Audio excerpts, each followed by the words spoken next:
plead to 2 counts of accessory after the fact to murder. That carries up to 15 years on each count. Is that your understanding? And how do you plead on these charges? Guilty or not guilty? We feel that he deserves the same sentence that his co-defendant got, which was 30 years, 15 for 15 consecutive. How this case came about is in the summer of 2012, Crystal McGinnis filed a missing persons report regarding her father, Tony McGinnis. He hadn't been seen in a while, and the family had been seeing him, or trying to see him, and had not been able to locate him. Eventually, an individual came and said that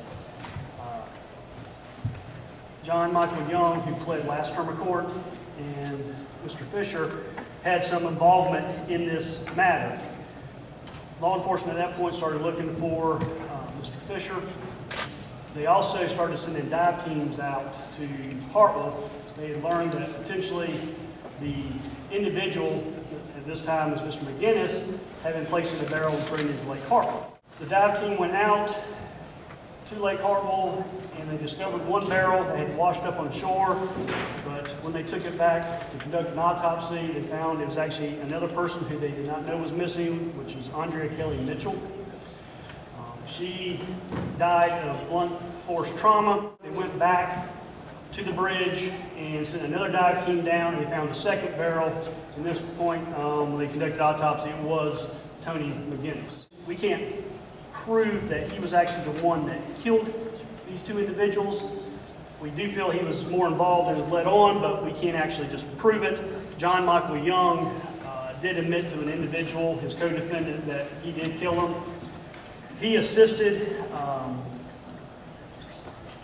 in helping dispose of the bodies and helping to get the barrels and helping to place the bodies into the barrels. I just want to be clear, when you said he, you mean Mr. Fisher? Mr. Fisher, not yes. Mr.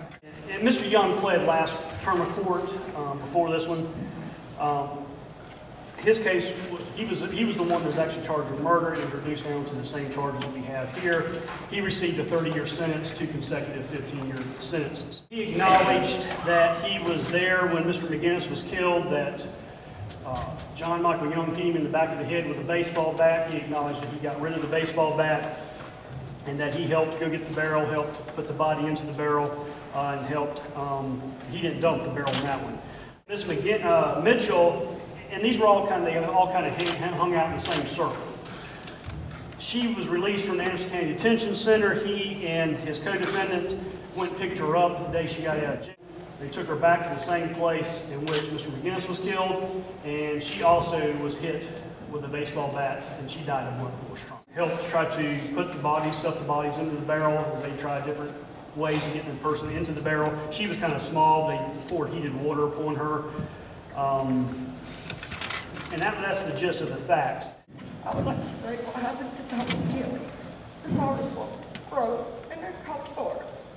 Every day is a struggle for our family and Kellie's family. I don't know why they were brutally murdered. We know that you have to know why Kellie and Tony was targeted and killed. Why my brother was dismembered. Please tell us so that we can try to continue with our lives. I just want to know why. Why they have to cut my daddy up? Why can't they just kill him? Regarding motive in the case, Mr. Young had a problem with Mr. McGinnis. What was told to us is that Mr. McGinnis had taken a four-wheeler from a friend of his dad's, and basically what Mr. Fischer actually was the one that told us this, is that he said he was tired of Mr. McGinnis getting into trouble. As to Ms. Mitchell, we have no life. I haven't come across a client as remorseful as he was. Typically, when I come across a client, the question's always about bond, I want some discovery and all that. Shaine I gave a full statement to the police. I cooperated with the investigators. I showed them where this all happened. And I know what I did was wrong. I'm accepting that responsibility, and he was truly remorseful on that first meeting. He's completing Bible correspondence courses. They're say about 20 to 25 certificates here. So while he's been in the detention center, he's tried to make an affirmative step to tried to get right, I guess is the best way to describe it. He's a madman.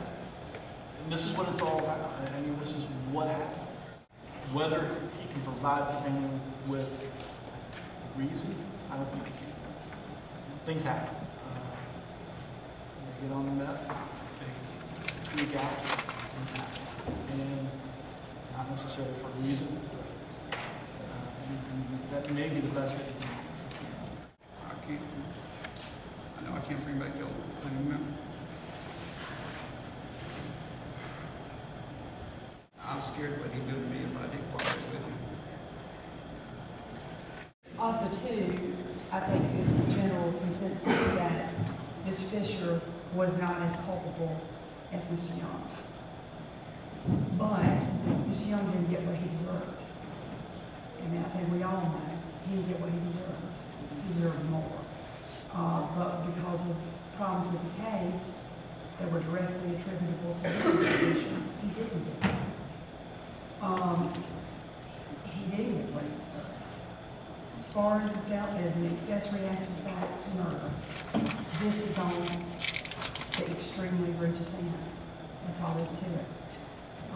It wasn't driving a car, it wasn't lying to police, or letting somebody stay in your house. It was dismembering somebody, pouring hot water to make them fit in a barrel, and throwing them off the bridge.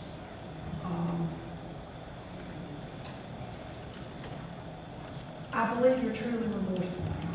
I do believe you're truly remorseful. And I do believe that you are making attempts to change your life. And I do think that once you are released from prison, that you may well be a very different person. The facts of this case, however, that absolutely constrain me to give you the same sentence as Mr. Young, and that's 15 years. On each sentence consecutive, credit for the 720 days. Good luck to you. Good night.